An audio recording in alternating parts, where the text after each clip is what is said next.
Nursing ഡയറക്ടറിന്റെ പുതിയൊരു വീഡിയോയിലേക്ക് ഏവർക്കും സ്വാഗതം. അപ്പോൾ കേരളത്തിൽ അഡ്മിഷൻ പ്രോസസ്സിന്റെ കാര്യങ്ങളൊക്കെ മെല്ലെപ്പോക്ക് തുടരുമ്പോഴും കർണാടകയിലെ KCET എക്സാമിന്റെ റിസൾട്ടുകളാണ് ഇപ്പോൾ വന്നിരിക്കുന്നത്. അപ്പോൾ ആക്റ്റീവായിട്ടുള്ള അഡ്മിഷൻ പ്രോസസ്സ് കാര്യങ്ങളൊക്കെയാണ് മുന്നോട്ട് പോകുന്നത്.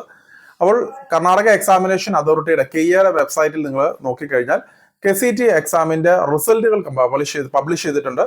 അപ്പോൾ നിങ്ങളുടെ ലോഗിൻ ഐഡിയും അതുപോലെ നിങ്ങളുടെ പേരും കൊടുത്ത് നിങ്ങൾക്ക് വേണമെങ്കിൽ നിങ്ങളുടെ പ്രൊഫൈൽ പേജ് അല്ലെങ്കിൽ നിങ്ങളുടെ ഈ പറയുന്ന മാർക്ക് ലിസ്റ്റുകൾ കാണാൻ സാധിക്കുന്നതാണ്. അപ്പോൾ +2 മാർക്ക് ലിസ്റ്റുകൾ നിങ്ങൾ അപ്ലോഡ് ചെയ്ത് കൊടുത്തിരിക്കുന്ന മാർക്ക് ലിസ്റ്റുകളും നിങ്ങൾക്ക് എൻട്രൻസ് എക്സാമിന് ലഭിച്ചിരിക്കുന്ന മാർക്കുകളുമാണ് ഇവിടെ ഡിസ്പ്ലേയിൽ ഉണ്ടാവുക. കൂടാതെ തന്നെ റാങ്ക് നിങ്ങൾക്ക് ഇവിടെ കാണാൻ സാധിക്കുന്നതാണ്.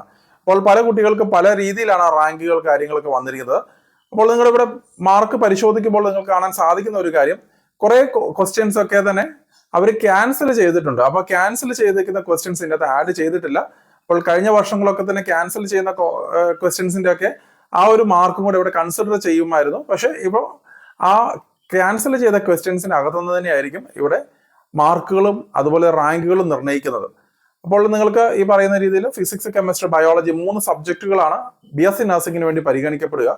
അപ്പോൾ പല കുട്ടികളും പറയുന്നുണ്ടായിരുന്നു അവർക്ക് റാങ്ക് ലഭിച്ചിട്ടില്ല, റാങ്ക് ഡിസ്പ്ലേയിൽ കാണുന്നില്ല. ഒരു പക്ഷേങ്കിലും മാർക്ക് ലിസ്റ്റുകൾ +2 മാർക്കുകൾ അപ്ലോഡ് ചെയ്യാത്ത കുട്ടികൾക്കായിരിക്കും ഈ പറയുന്ന റാങ്കുകൾ കാണാൻ സാധിക്കാതെ വരുന്നത്.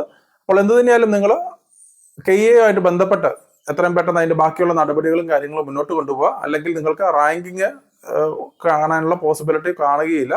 അപ്പോൾ നിങ്ങൾക്ക് അലോട്ട്മെന്റിൽ പങ്കെടുക്കുവാനായിട്ടും ബുദ്ധിമുട്ട് നേരിടാൻ സാധ്യതയുണ്ട്. അപ്പോൾ അതുകൊണ്ട് തന്നെ നിങ്ങൾ വ്യക്തമായിട്ട് ഈ പറയുന്ന റാങ്ക് ലഭിച്ചിട്ടുണ്ടോ ഇല്ലയോ എന്നുള്ളത് നിങ്ങളുടെ ലോഗിൻ ID നിങ്ങളുടെ പേരും കൊടുത്ത് നിങ്ങൾക്ക് മനസ്സിലാക്കാൻ സാധിക്കുന്നതാണ്.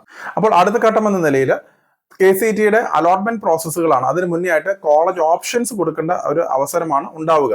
അത് വളരെ കൃത്യതയോടെ കൂടെ തന്നെ ചെയ്താൽ മാത്രമായിരിക്കും നിങ്ങൾക്ക് കോളേജുകളിൽ സെലക്ഷൻസ് ലഭിക്കുക.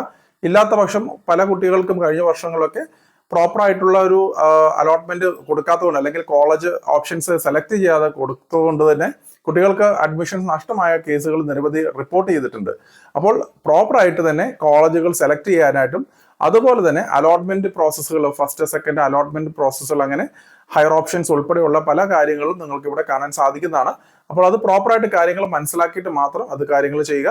എന്നാലും മുന്നോട്ട് വരുന്ന ദിവസങ്ങളിൽ തന്നെ ഇതിന്റെ കോളേജ് ഓപ്ഷൻ രജിസ്ട്രേഷൻസ് തുടങ്ങും എന്നുള്ളതാണ് ഇപ്പോൾ നമുക്ക് മനസ്സിലാക്കാൻ കഴിയുന്ന ഒരു കാര്യം.